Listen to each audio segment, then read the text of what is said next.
उत्तर प्रदेश में अपार संभावना है, क्योंकि न केवल यह जनसंख्या की दृष्टि से एक बृहद प्रदेश है, बल्कि यहाँ पे बहुत सारे ऐसे संसाधन हैं जिनका हमने अभी तक के अच्छी तरीके से उपयोग भी नहीं किया है। मानव संसाधन ही अपने आप में यदि उसका कौशल विकास कर दिया जाए और बेहतर तरीके से उसकी जो उत्पादकता बढ़ाई जाए, तो हमारा जो ध्येय और लक्ष्य है $1 ट्रिलियन इकोनॉमी का, उसे हासिल करने में बहुत ज़्यादा प्रयास नहीं करना पड़ेगा। मुख्य रूप से हमें यहाँ के संसाधनों के साथ ही साथ जो औद्योगिक विकास है, आर्थिक विकास है, उसके ऊपर दृष्टिपात अगर हम करें तो काफ़ी सारी ऐसी पॉलिसीज या बहुत सारी ऐसी नीतियाँ विभिन्न विभागों के द्वारा बनाई गई है जो पूर्ण रूपेण निवेश की ओर अग्रसर करने के लिए काफ़ी है। और पर्यटन के क्षेत्र में जो संभावनाएं हैं उनको अगर मैं देखूं तो हमारे यहाँ पे ऐसे ऐसे पर्यटन स्थल है जिनको हमने अभी तक के अच्छी तरीके से उसकी मार्केटिंग ब्रांडिंग नहीं की या उसको अच्छी तरीके से अंतर्राष्ट्रीय स्तर पर स्थापित नहीं किया। अगर हम धीरे धीरे उनको बेहतर तरीके से अंतर्राष्ट्रीय पर्यटकों के ओर उनका ध्यानाकर्षण करें तो मैं समझता हूं कि काफ़ी संख्या में लोग आएंगे और हम पर्यटन के माध्यम से बहुत सारा आर्थिक विकास कर सकते हैं। जैसा आपने जिक्र किया, यूपी के अंदर बहुत ज्यादा पोटेंशियल है जाहिर तौर पर। अभी तक लोग जानते हैं लखनऊ, इलाहाबाद हुआ, राम मंदिर हुआ, लोग अभी ये सब जानते हैं, लेकिन इसके अलावा चित्रकूट की बात करते हैं। ऐसे भी कई जिले हैं उत्तर प्रदेश के अंदर, जैसा आपने जिक्र किया कि अनछुए हैं, तो उनके लिए क्या अभी तक प्लान आप लोगों ने तैयार किया है? अब हम लोगों ने ये कोशिश की है कि न केवल आध्यात्मिक या धार्मिक पर्यटन, क्योंकि उसके ऊपर मुख्यतः फोकस रहा है, और हमारे यहाँ पे जो 40 करोड़ से अधिक पर्यटक आते हैं, देशी पर्यटक, वो इन्हीं धार्मिक और आध्यात्मिक स्थलों की ओर आते हैं। अब हमारा ध्यान है कि किस तरीके से अनछुए या लेसर नोन डेस्टिनेशंस हैं उनकी तरफ हम पर्यटकों को आकर्षित करें। और इस दृष्टि से अगर देखें तो हमारे यहाँ पे बुद्धिस्ट सर्किट है, 6 महत्वपूर्ण टूरिस्ट डेस्टिनेशन है, चाहे वो सारनाथ हो, कुशीनगर हो, कपिलवस्तु हो, श्रावस्ती हो, संकिश्रा हो, कौशाम्बी हो, और इसके अलावा देवदह जो गौतम बुद्ध थे उनकी ननिहाल, ये भी एक महाराजगंज में हमने स्थापित की है। इसके पहले कि नेपाल उसके ऊपर क्लेम करे, हम लोगों ने उसको बेहतर तरीके से विकसित करने का बीड़ा उठाया है। दूसरी तरफ ये कहा जाता है कि जो बरगद का पेड़ है वो सबसे पुराना कोलकाता में है, ये माना जाता रहा है, लेकिन अभी हमने पैलियो बॉटनिकल रिसर्च के माध्यम से स्थापित किया है कि उससे अधिक पुराना उत्तर प्रदेश में है, नरोरा के पास में, 500 वर्ष पुराना।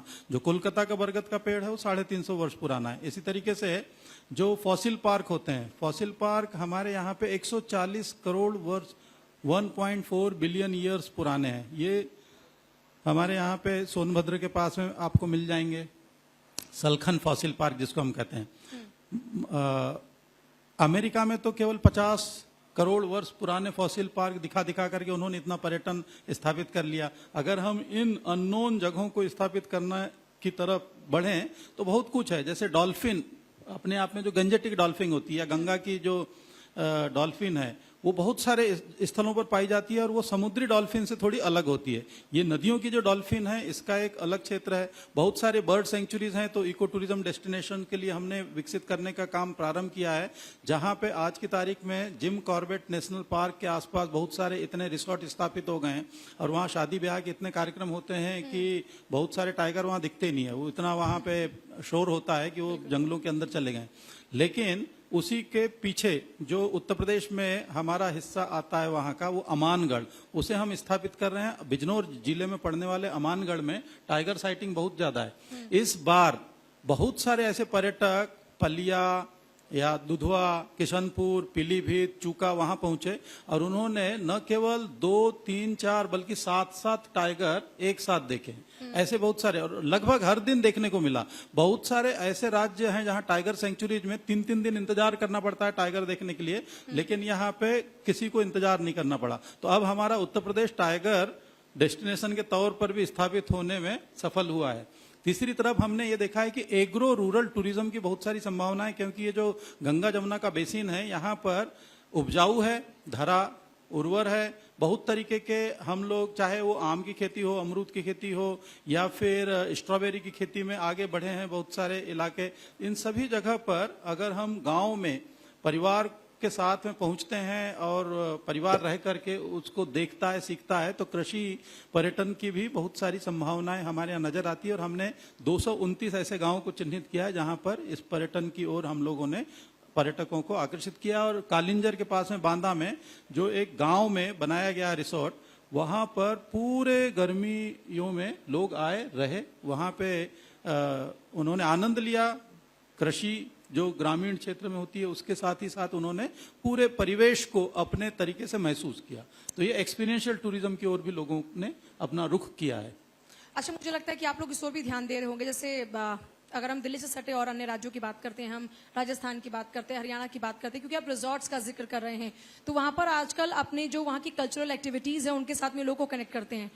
थोड़ी सी दूरी पर लोग जाते हैं और एक अलग जिंदगी को जीते हैं। मुझे लगता है कि इस दिशा में भी यूपी में आप लोग काम कर रहे होंगे कि यहाँ पर भी जो यूपी की कल्चरल एक्टिविटीज हैं, जो कल्चर है, क्योंकि हर जिले में अलग अलग कल्चर कई बार तो देखने को मिलता है, तो लोग उससे कनेक्ट हो। देखिए, बेसिकली क्या होता है, जो भी पर्यटक आता है वो कल्चर, क्राफ्ट और कुजिन, इस 3 चीजों को जानना समझना चाहता है। क्योंकि हर पर्यटक वही है जो किसी स्थल पर जाए और वहां का खाना खाए, न कि अपना खाना ढूंढे, तब तो वो वास्तव में उसको एंजॉय करेगा, सीखेगा। वहां के बहुत सारे आपने देखा होगा कि जो विदेशी लोग आते हैं, पर्यटक आते हैं, वो यहाँ का चिकनकारी का सलवार सूट पहन लेते हैं, साड़ी पहन लेते हैं, घूमते हैं। उसमें वो उस पूरे के पूरे परिवेश में, उस एटमॉस्फेयर को वो जीना चाहते हैं, उसको अनुभव करना चाहते हैं। और यही अच्छे पर्यटक की पहचान होती है कि जैसा देश वैसा भेष, हम जो कहते हैं, जहां आप जाएं उसी तरीके से आप रम जाएं।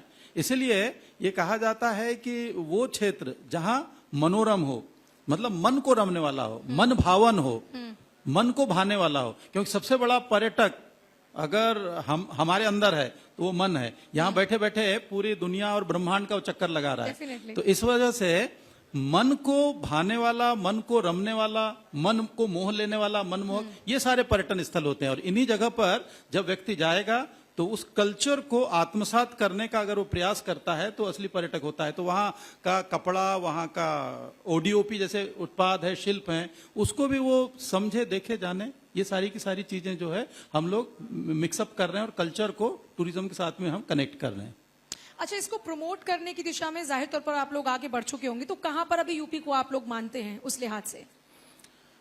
प्रमोशन में हम लोग थोड़ा पीछे रहे हैं, लेकिन अब हमने क्या किया है कि जो सोशल इन्फ्लुएंसर्स हैं, सोशल ब्लॉगर्स हैं, दूसरे देशों के लोग हैं, बहुत सारे अन्य प्रदेशों के ही नहीं, दूसरे देशों के, अगर थाईलैंड के लोग हैं तो उनको हम यहाँ पर आमंत्रित कर रहे हैं और उनको कह रहे हैं कि आप आइए, आपको फैम टूर कराएंगे, फैमिलाइजेशन टूर। और उसमें क्या हम कहते हैं, आने जाने, रहने, खाने पीना सारा कुछ हम लोग जो है अपनी तरफ से स्पॉन्सर कर देते हैं, ताकि वो जाएं, रहें और फिर जाकर के अपनी भाषा में वहां पे रील्स के जरिए, अपने ब्लॉगर्स के जरिए, यूट्यूबर जो हैं वो यूट्यूब की फिल्म के जरिए वो बताएं। क्योंकि अक्सर ये होता है कि लोग बाग उसमें वो कभी भी देख सकते हैं और कभी भी बैठ करके उसको एंजॉय कर सकते हैं। और इसका अच्छा प्रयास जो हमने प्रारंभ किया तो उसका अच्छा लाभ भी हुआ है। दूसरी तरफ हम लोग ये भी करने जा रहे हैं कि जितने माध्यम हो सकते हैं, चाहे वो डिजिटल माध्यम हो, चाहे वो विजुअल माध्यम हो, चाहे हमारे प्रिंट माध्यम हो, इन सब के जरिए हम टूरिज्म को प्रमोट करें। क्योंकि उत्तर प्रदेश के टूरिज्म को अगर आगे ले जाना है और उस दिशा में बढ़ाना है तो हमको मार्केटिंग, ब्रांडिंग पे ध्यान देना पड़ेगा। अभी हमारा महाकुंभ आने जा रहा है 2025 में, इसके लिए हमने जो रूपरेखा बनाई है कि पूरे देश भर के अलग अलग जगहों पर हम जा करके अलग अलग छोटे छोटे साहित्य कुंभ या बाल कुंभ, युवा कुंभ, ये सब हम ऑर्गेनाइज करेंगे और रोड शोज कराएंगे। जी, बहुत शुक्रिया सर। तो ये है न्यू विजन ऑफ यूपी, जिसमें जो पर्यटन क्षेत्र है उसको और विस्तार देने की कोशिश हो रही है। सब बहुत बहुत शुक्रिया आपका बातचीत के लिए। और देखिए, आपने पूरा, मैं वही चाह रही थी कि पूरी प्लानिंग डिस्कस हो कि कैसे यूपी में न्यू विजन की जब बात हो रही है तो पर्यटन के क्षेत्र में कैसे बढ़ावा मिलेगा।